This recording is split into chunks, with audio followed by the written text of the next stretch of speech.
नमस्कार।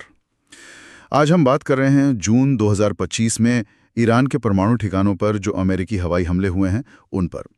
ये जानकारी हमने कई अलग-अलग रिपोर्ट्स और लेखों से जुटाई है और आज हम गहराई से समझने की कोशिश करेंगे कि आखिर हुआ क्या, अमेरिका क्यों शामिल हुआ, असर का दिख रहा है और दुनिया में क्या प्रतिक्रियाएं हैं। संक्षेप में बताएं तो पिछले सप्ताहांत अमेरिकी फाइटर जेट्स ने ईरान के कम से कम 3 परमाणु ठिकानों पर हमला किया। इसमें फोर्डो का वो अंडरग्राउंड प्लांट भी है और नतान्स और इस्फहान की साइट्स भी।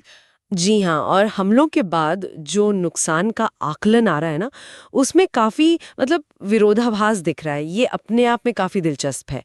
एक तरफ तो CIA डायरेक्टर जॉन रैटक्लिफ है, वो कह रहे हैं और विश्वसनीय खुफिया जानकारी का हवाला दे रहे हैं कि ईरान का परमाणु ढांचा गंभीर रूप से क्षतिग्रस्त हुआ है। गंभीर रूप से? हाँ, और इसे ठीक करने में उनके मुताबिक सालों लग जाएंगे। सालों? ये तो बहुत बहुत बड़ा दावा है, पर मैंने सुना है कि कुछ और रिपोर्ट्स कुछ अलग कह रही हैं। बिल्कुल। वहीं दूसरी तरफ अमेरिकी रक्षा खुफिया एजेंसी DIA, उसके कुछ लीक हुई जानकारी सामने आई है और उसके मुताबिक इन हमलों से ईरान के परमाणु कार्यक्रम में शायद सिर्फ कुछ महीनों की ही देरी होगी। कुछ महीने? CIA कह रही है साल और DIA कह रही है महीने। ये तो बहुत बड़ा अंतर है। जी बिल्कुल, ये CIA के दावे से एकदम अलग तस्वीर है। और इसी के बीच institute for science and international security है, उनका विश्लेषण इन दोनों के बीच का रास्ता दिखाता है।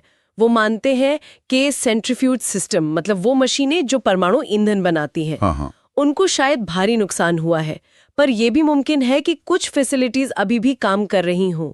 देखिए, खुफिया जानकारी में इस तरह का फर्क अक्सर आता है। शायद अलग-अलग सोर्स हों या विश्लेषण के तरीके अलग हों। तो नुकसान कितना हुआ इस पर अभी कोई एक राय नहीं है। अच्छा, अब इस पर आते हैं कि अमेरिका इसमें शामिल क्यों हुआ, वो भी तब जब इजराइल पहले ही कुछ हमले कर चुका था। हाँ, जो जानकारी आ रही है वो यही इशारा करती है कि राष्ट्रपति ट्रंप ने ये कदम उठाया इजरायली हमलों के बाद। मकसद था ईरान की परमाणु क्षमता को और कमजोर करना।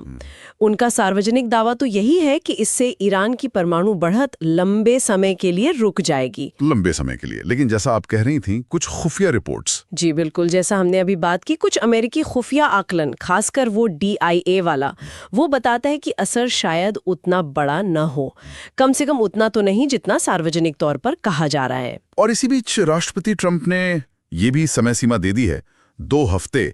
हाँ, कि अगले 2 हफ्तों में तय करेंगे कि अमेरिका आगे और सैन्य कार्रवाई करेगा या फिर कूटनीति का रास्ता लेगा। ये 2 हफ्ते तो बहुत ही नाजुक लग रहे हैं। बिल्कुल, ये समय सीमा स्थिति को और ज्यादा तनावपूर्ण बना रही है। अंतर्राष्ट्रीय स्तर पर भी प्रतिक्रिया